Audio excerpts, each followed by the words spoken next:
Napenda nichukue fursa hii kuwakaribisha wote na kuwashukuru kwa kuitikia mwito wetu wa kuweza kuhudhuria katika kikao hiki ambacho ni cha kwanza cha aina yake kwa Tanzania kwa ajili ya kujadili fursa zilizopo katika sekta ya ujenzi wa meli Tanzania.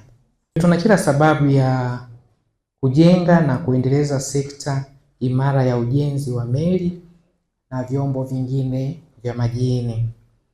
Aidha, kuongezeka kwa shughuli za biashara kupitia bandari zetu, maendeleo ya uchumi wa bluu, shughuli za uvuvi, mafuta na gesi, utalii wa baharini, pamoja na usafiri wa abiria na mizigo kupitia maji, vinaonyesha wazi kuwa mahitaji ya vyombo vya majini yataendelea kuongezeka nchini na katika ukanda wetu wa Afrika Mashariki na Kati. Kwa muda mrefu Tanzania imekuwa ikitegemea sana kuagiza vyombo vya majini kutoka nje ya nchi, hali ambayo husababisha matumizi makubwa ya fedha za kigeni na wakati mwingine changamoto za upatikanaji wa huduma za matengenezo pamoja na vipuri.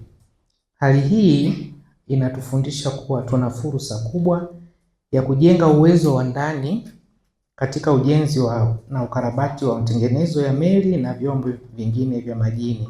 Serikali ya awamu ya 6 chini ya uongozi wa Mheshimiwa Daktari Samia Suluhu Hassan, Rais wa Jamhuri ya Muungano wa Tanzania, imeendelea kuweka mazingira mazuri ya uwekezaji na kuhimiza maendeleo ya uchumi wa buluu pamoja na viwanda nchini.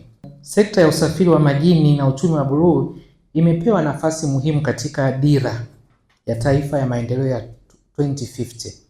Nadhani wote tunafahamu kwamba kuna dira ya 2050 ya Tanzania ambayo pamoja na mambo mengine imelenga kujenga Tanzania kuwa nchi yenye uchumi wa kisasa, shindani, jumuishi na unaotegemea viwanda, teknolojia na matumizi bora ya rasilimali zake za awali.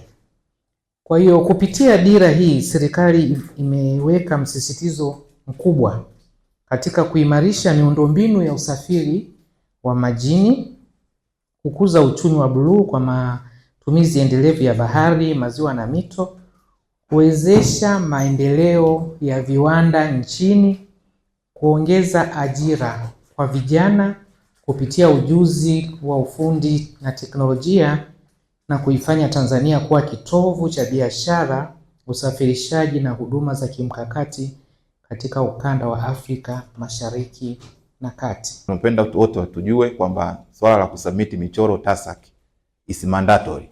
Sio recommendatory, is a mandatory procedure na lazima tuweze kufanya hivyo.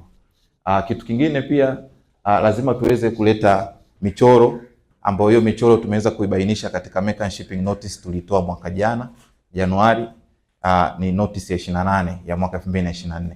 Tulitoa list ya michoro yote ambayo inatakiwa iwe submitted. Kwa hiyo nadhani katika upande wa michoro gani inatakiwa iwe submitted ipo katika MSN 2824. Tumeandaa kanuni ya recognized organization au tunaita authorization of recognized organization. Recognized organizations ni classification societies. Ili kidogo ni jina la kimamlaka, la kiregulator, lakini kwa sisi wajenzi wengi tunatambua kama classification societies. Sasa classification societies tunafahamu ndo zinao develop standards za ujenzi wa meli. Kwa hiyo kama unataka kujenga meli ya uvuvi, standards zake zipo. Kwa hiyo unachotakiwa wewe ni kuadapt hizo standard.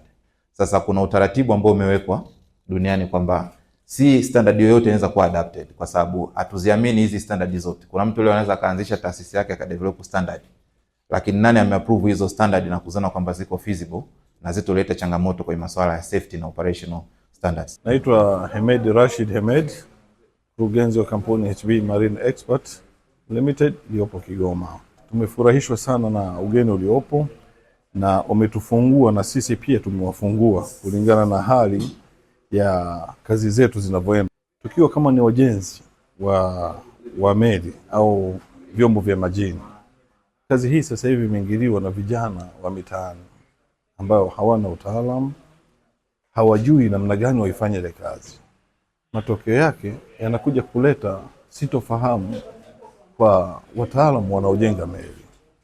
Sisi kama wataalamu tulikuwa tunaiomba sana TASAC ijaribu kufanya ukaguzi na upembuzi ya kinifu kuangalia hawa watu wanaofanya hizi kazi, kwa sababu hata stick rod wanazotumia sio sawa, welding machine wanazotumia ni za mitaani. Kwa jina naitwa Ibrahimu Kitano Chacha Mnanga, ni mkurugenzi mtendaji wa kampuni ya Mkombozi Fishing and Marine Transport Limited, kampuni inayomiliki meli 10 ndani ya ziwa Victoria. Kwa hiyo tulikuwa tunaomba serikali iliangalie kwa undani ili iweze kutusupport sisi wawekezaji wa ndani ili tuweze kufanya vitu vizuri zaidi kwenye tasnia hii ya ujenzi wa meli za hapa Tanzania. Thanks for the invitation from government and TASAC. This is a very good opportunity for our company to join the shipbuilding group. And thanks for the government, he has provided a good environment for the investment. Kwa majina naitwa Isakwisa Samueli, ni msimamizi wa miradi tokea kampuni ya Songoro Marine Transport Limited. Nawaza kwenye upande wa watu binafsi, wamiliki wa vyombo binafsi na ambao kwa interested kujenga watu binafsi. Pia awareness kwao inabidi ifike, kwa sababu ndio haya ambayo mnasema kiongozi mjako hapa. Itafika point sasa tutakuwa kuja kwa sisi ambao tuko rasmi tutakuwa nakimbia. Itabidi watafuta njia za vichochoro. Tutafuta watu huko ambao sio rasmi sana wajenge kupitia hao. Au hichi tutajikuta badala ya kusolve tumeongeza tatizo kwa kubwa zaidi. Ili kuwa mwanafamilia bora wa Global TV, usisahau kusubscribe, like, kushare na kucomment.